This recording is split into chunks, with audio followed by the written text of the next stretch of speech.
나 홀로 위인으로 살아가는 듯 할 때, 나 홀로 위인으로 살아가는 듯 할 때라는 제목으로 이사야서 56장 9절부터 57장 13절까지 말씀을 함께 나누겠습니다.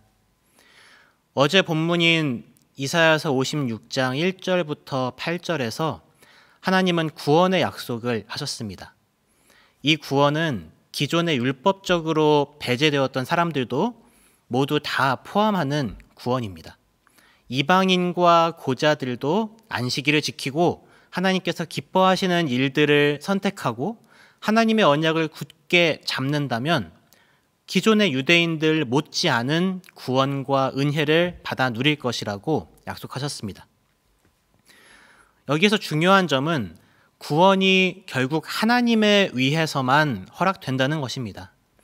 사람이 자기 힘으로 무엇이든 하기를 원하지만 구원은 하나님께 있고 공의도 하나님께만 있습니다. 이 확대된 구원의 약속은 궁극적으로 그리스도를 통하여 성취되었고 오늘날 우리가 하나님의 자녀로 살아가는 근거가 되었습니다. 그런데 바로 이어지는 오늘 본문에서 하나님은 선지자들과 또 유대인들 전체의 그 철저한 타락을 무섭게 책망하십니다. 9절에서 들의 모든 짐승들, 숲에 있는 모든 짐승들에게 와서 먹으라고 하십니다. 이 짐승들이 이스라엘의 적대적인 국가들을 비유한 것인지 아니면 말 그대로 정말 그 짐승들 자체를 뜻하는 것인지는 명확하지 않습니다.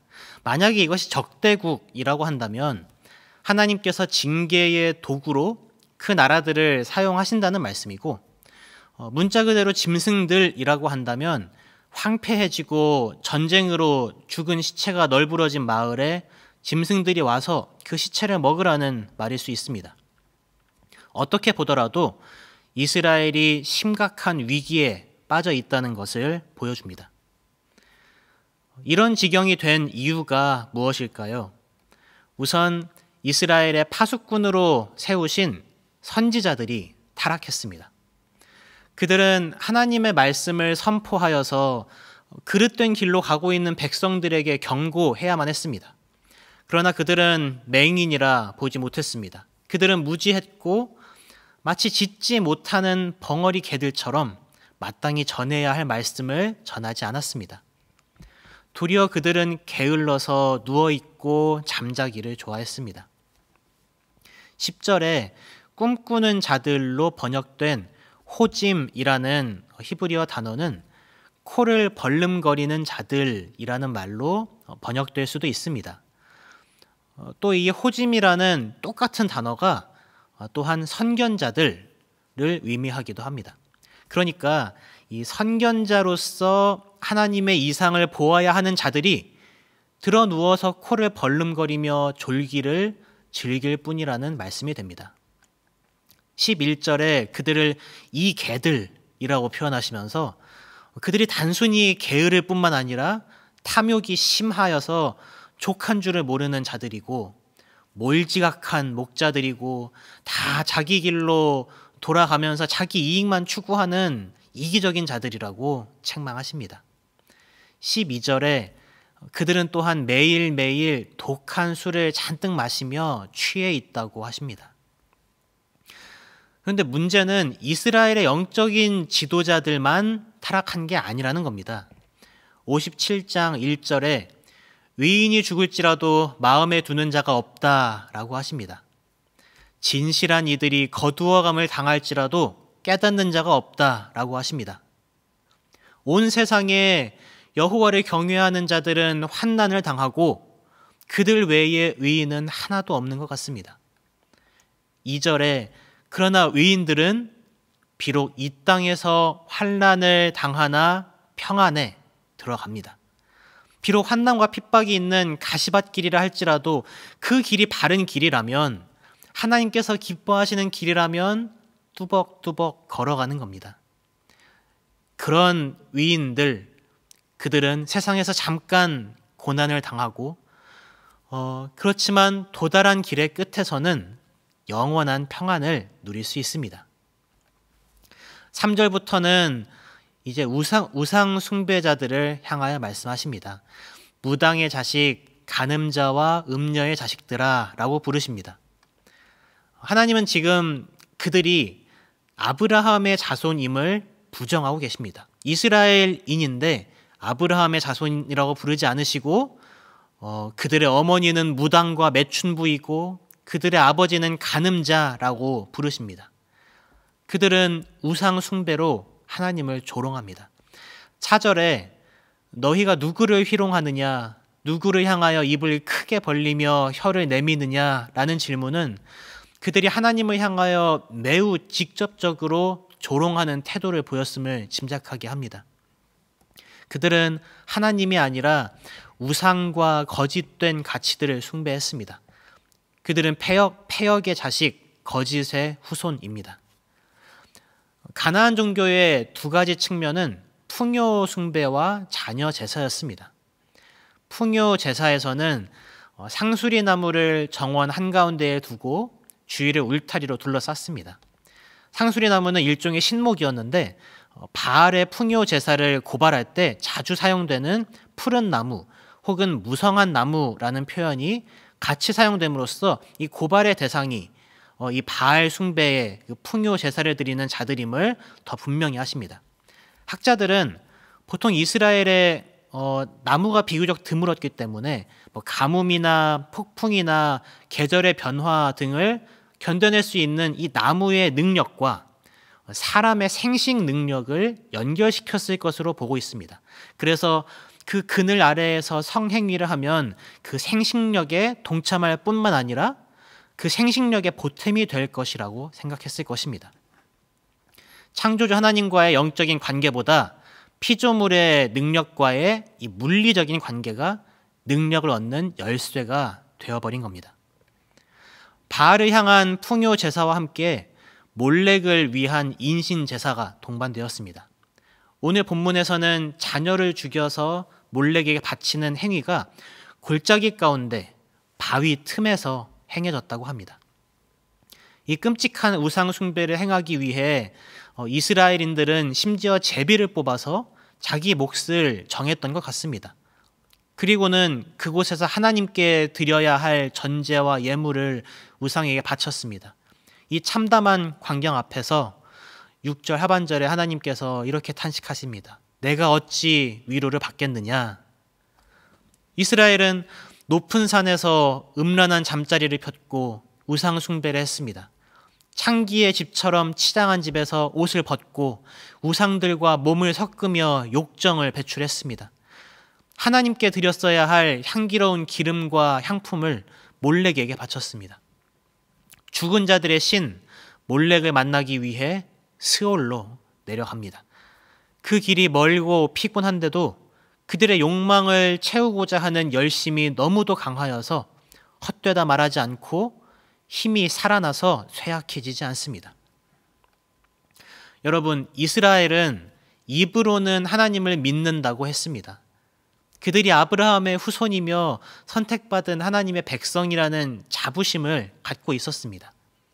하지만 그들은 죽음이 두려워서 몰렉을 섬겼고 이 땅에서의 삶이 힘들어서 바알을 섬겼습니다. 그들은 오랜 시간 동안 포로 생활을 하면서 두려웠고 세상의 권세에 놀랐습니다. 하나님을 향하여 거짓 고백을 하면서 그 고백과 다르게 하나님을 경외하지 않고 우상 숭배를 함으로써 하나님을 도리어 멸시했습니다. 12절과 13절에서 하나님은 그들의 거짓 고백의 실체를 드러내겠다고 하십니다.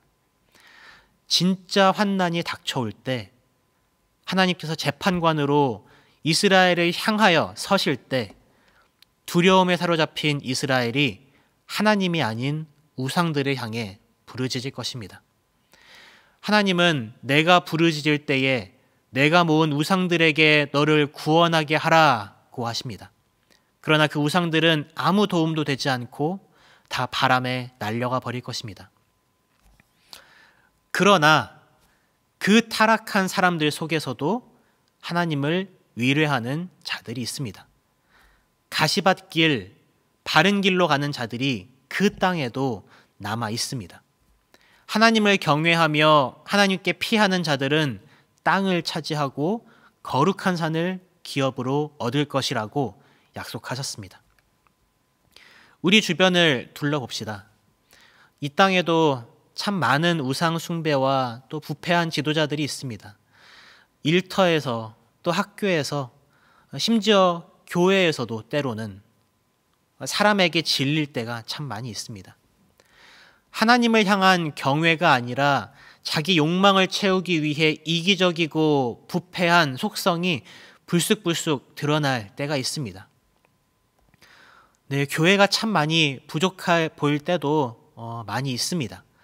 때로는 마치 의인이라고 부를 만한 사람이 내 주변에 아무도 없는 것처럼 느껴져서 절망스러울 때도 있습니다. 환난과 핍박이 더 심해지면 언젠가 우리도 엘리야가 하나님께 호소했던 그 말을 내뱉을 때가 올지도 모릅니다. 열왕기상 19장 14절에 엘리야가 하나님께 호소하지요. 내가 만군의 하나님 여호와께 열심히 유별하오니 이는 이스라엘 자손이 주의 언약을 버리고 주의 제단을 헐며 칼로 주의 선지자들을 죽였음이 오며 오직 나만 남았거늘 그들이 내 생명을 찾아 빼앗으려 하나이다. 18절에 하나님께서 대답하십니다. 내가 이스라엘 가운데에 7,000명을 남기리니 다 바알에게 무릎을 꿇지 아니하고 다 바알에게 입맞추지 아니한 자니라. 여러분, 때때로 하나님을 의지하며 그리스도인으로 살아가는 삶이 외로울 수 있습니다. 직장에서, 학교에서, 우리가 속해 있는 공동체 어딘가에서 우리의 성도로서의 그 삶이 너무나도 버겁고 외로운 순간이 있을 수 있습니다. 의인의 고통을 마음에 두는 자가 하나도 없는 것처럼 보일 수도 있습니다. 그러나 오늘 본문 13절에 나를 위로하는 자가 남아 있다고 하십니다. 교회가 칼로 허물어지고 하나님의 사람들이 다 죽임을 당한 것 같은 순간에도 하나님은 이스라엘 가운데에 7,000명의 의인을 남겨두셨습니다. 교회가 아무리 연약해도 그 가운데에 하나님은 온전한 성도를 남겨두시고 그들을 통하여 하나님의 일들을 이루십니다. 하나님을 사랑하고 하나님의 말씀을 사랑하며 하나님의 기쁘신 뜻대로 살기를 소망하는 우리가 남아있는 한 거짓되고 타락한 포로기 이스라엘을 구원하신 것처럼 이 땅에도 구원의 소망이 살아있습니다. 신실하신 하나님의 약속은 절대 실패하지 않습니다. 포기하지 않으시는 하나님을 끝까지 신뢰하고 바라보며 오늘 하루도 승리하기를 바랍니다. 기도하겠습니다. 하나님, 우리는 연약합니다. 교회가 힘이 없어 보입니다. 세상은 타락하고 의인의 위로움이 세상과 또 악인의 악함보다 너무도 연약해 보입니다. 그러나 하나님은 신실한 남은 자들을 통하여 역사 가운데 일하여 오셨고 오늘날도 하나님을 사랑하는 자들을 통하여 일하실 줄을 믿습니다. 우리가 그 주님을 바라보게 하시고 남문교회 성도들이 함께 연합하여 선을 이룰 수 있게 하소서. 예수님의 이름으로 기도합니다. 아멘.